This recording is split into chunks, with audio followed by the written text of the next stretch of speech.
Pēdien 9 no rīta esam laukos un arī es netiek galā ar zāles pļaušanu. Šodien mēģināsim ielikt slodzē šo te Ecovacs Goat A1600. Bet vispirms nedaudz trimerēšanas darbi. Redzam, pēc teorijas šī vispār nav teritorija, kas būtu paredzēta robotam. Bet, pateicoties 3.2 volt baterijas sistēmai, robots iet, brauc un pļauj. Mēs šeit nepļāvām pat ar stumjamo, tikai ar trimeri. Bet, spontāna ideja, notrimerējām un tagad šeit pļaus robots.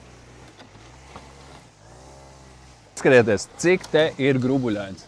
Kādos apstākļos, kādā slīpumā viņam ir jādzīvo.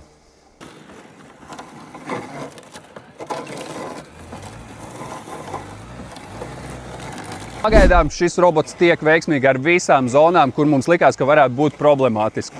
Visu nākamo nedēļu robots dzīvosies viens. Apskatīsim, kā viņam veiksies. Ja arī tu sev gribi zāles pļāvēju robotu no ražotāja Ecovacs, apskat vairāk karma.lv vai nāc ciemos pie mums uz veikalu Tērbatas ielā 72 Rīgā.